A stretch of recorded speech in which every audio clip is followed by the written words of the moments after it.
Hello हार्दिक नमस्कार साथीहरू। अहिले म ओखलढुङ्गा र सोलुगु सिमाना जन्तर थाप पुगेको छु र जन्तर थाप भन्दा माथि चाङेथान माताला मन्दिर परिसरमा आइपुगेको छु। संरचना एकदम बनिँदैछ। यो ठाडो यतापट्टिको पुरानो बाटो र यता यो डाँडाको बिचमा यहाँ चाहिँ डिपिआर गर्दाखेरि यो ठाडो सिँढी एउटा प्रोजेक्ट बनेको छ। तर पैसा नपुगेको, पैसा अब दाताहरूसँगै लिने, स्थानीय सरकारले धेरै बजेट विनियोजन गर्नु सकेन, सम्बन्धित मन्त्रालय र निकायहरूबाट धेरै पैसा आएको छैन भन्ने कुरा चाहिँ यहाँ यो चाङेस्थानको चाहिँ हाम्रो अध्यक्ष तपाईँले म 1 मिनट सानो तपाईँको बाइट लिन्छु ल। तपाईँको नाम सहितको तपाईँको यहाँ आवश्यकता के भनिदिनु पर्यो। अध्यक्ष हुनुहुन्छ यहाँको हैन? म जन्तर खानेको श्रीनगर छको। हामीलाई चाहिँ अब यहाँ अहिलेसम्म चाहिँ हामीले सबै डनरबाट नै बुढी गरेको छ। हजुर। अनि प्रदेश र नगरपालिकाबाट हाम्रो ओखलढुङ्गाबाट पनि थोरै सहयोग पाएको हामीलाई। हजुर। 4 लाख। अनि अहिले फेरि अब सङ्घबाट चाहिँ हामीलाई अझै पनि 10 लाख गरेर 20 लाख त्यही दिनु कुरो भइरहेछ। त्यसले पुग्छ पुग्दैन यहाँनिर? त्यसले त पुग्दैन। हाम्रो यहाँ पूजा घर बनाउनै पुग्दैन। हजुर। हामीलाई डोनेट टाढा हुने सामान माल मेटम नै बढी खर्च हुने हो। मेटेरियल धेरै टाढा छ हैन? अनि यहाँ सबै हाम्रो यहाँ टोयलेट त बनिसक्यो। हाम्रो सेफ्टी ट्याङ्की बनाउने हामीलाई यो चाहिँ टोयलेट हैन? यसको सेफ्टी ट्याङ्की बनाउन यहाँ चाहिँ अब अझै यहाँनिर भित्र जाने भन्ने कुरा बुझियो। अलिक तल बनाउने भनेको लगभग अब तपाईँको अब बाँकी बनाउनु पर्ने पूर्वाधार मध्येमा लाग्ने लागत खर्च कति जति निस्किएको छ तपाईँहरूको यो डिपिआर गर्दा? डिपिआर गर्दा त करोड जतिको लगातमा छ। पैसा अहिले पुगिरहेको छैन। हामीले चाहिँ सबै डोनेसन उठाएर मात्रै बढी बनाएको।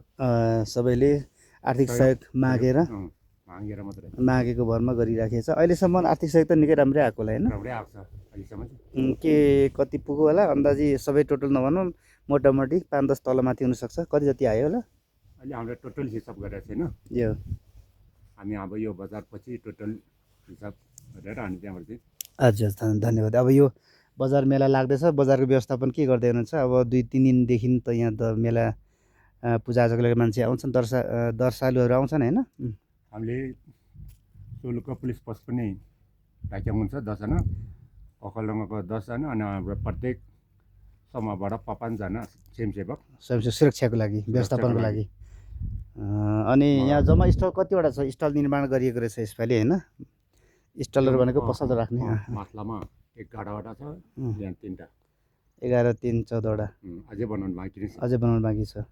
र बाँकी पालहरू यहाँबाट पानी यो बाटोले गर्दाखेरि सेफ्टी ट्याङ्की बनाइसक्थ्यो हामीले। सामान ल्याउनेलाई अलिक गाह्रो भयो।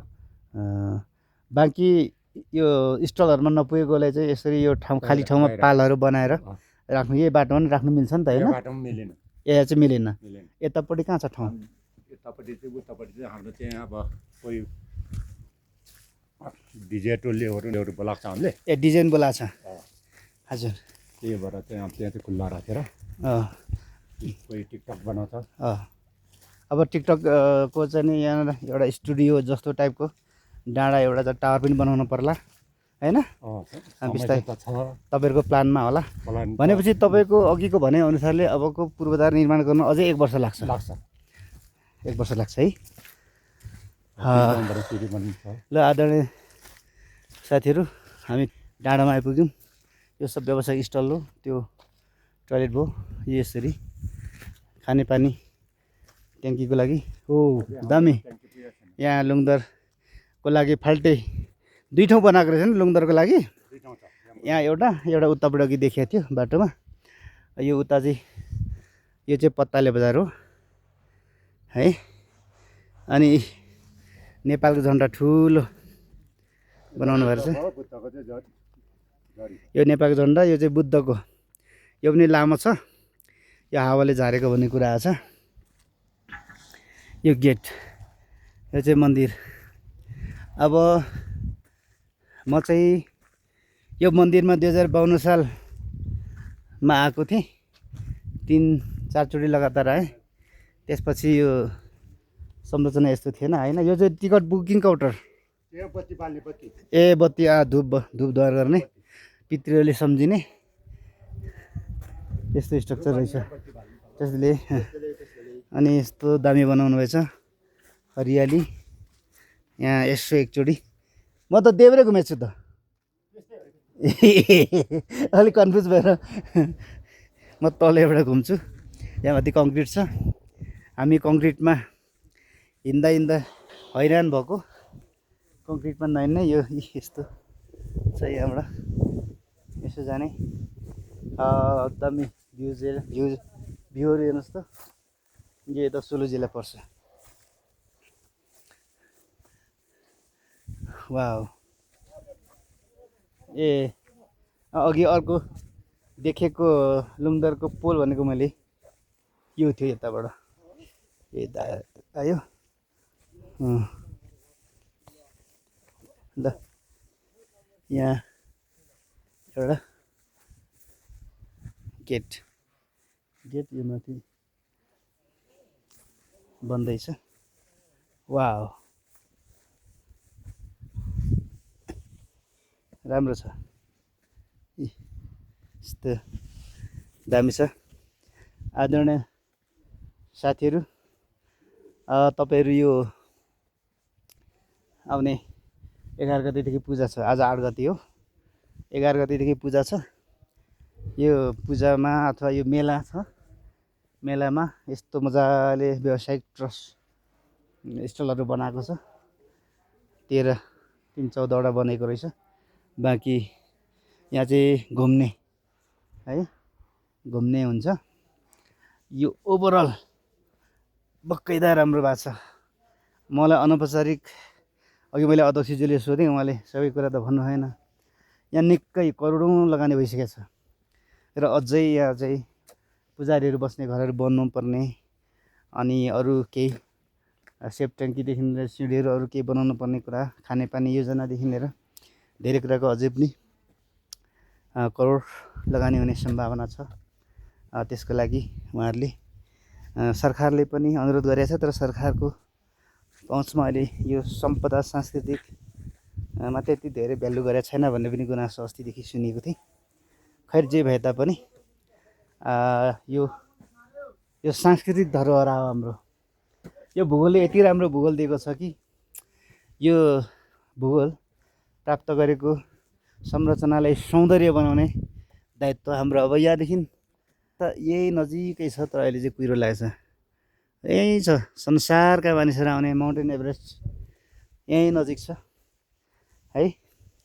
अब यो एरियालाई अवलोकन गर्नको लागि आउनको लागि यातायातको सुविधा पनि छ र यो नयाँ मन्दिर व्यापक तरिकाले अब यो ठ्याक्कै यो कङ्क्रिट मात्रै होइन, यहाँ कटिङ ढुङ्गा हालेको छ।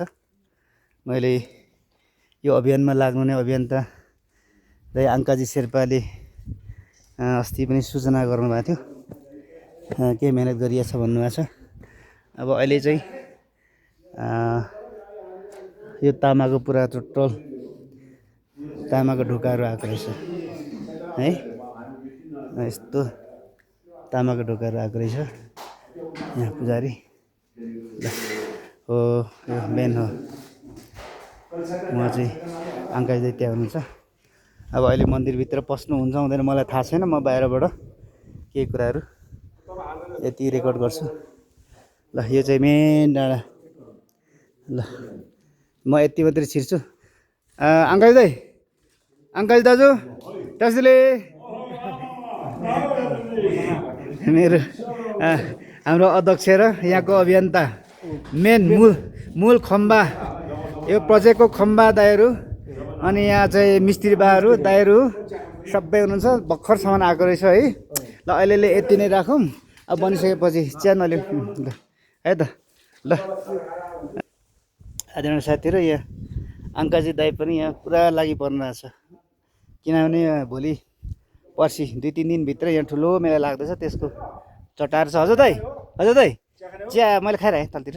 लिनुहोस् तपाईँहरू लिनुहोस्, मैले खाइरहेँ। यहाँ पहिला सानो टहरा थियो, पहिलाको पनि हामीसँग फोटाहरू छ, भिडियोहरू छ। ल यो छ आदरणीय मित्रहरू। ल लामो मैले बनाएँ। यो चाहिँ तपाईँले युट्युबमा हेर्नु भेट्नुहुन्छ है। यो एकदमै राम्रो भ्यू के भन्छ भ्यूहरू कुरो लागे पनि मैले ल्याएको छु। मेरो साथी टङ्क भाइ, तपाईँको नाम भन्नुहोस् भाइ। टङ्क राई। हामी ओखलढुङ्गाबाट आएको। उहाँ चाहिँ मानिने गाउँपालिका वार्ड नम्बर 4 निवासी समाजसेवी हुनुहुन्छ। ल मित्रहरू, अब अहिलेलाई यति भनरचना बन्दैछ। यो बनिसकेपछि भोलि पर्सि यहाँ सबै तामाको चाहिँ धातुकै राख्ने भन्ने कुराहरू छ। अब यसमा चाहिँ त्रिशुल पनि देखियो होइन।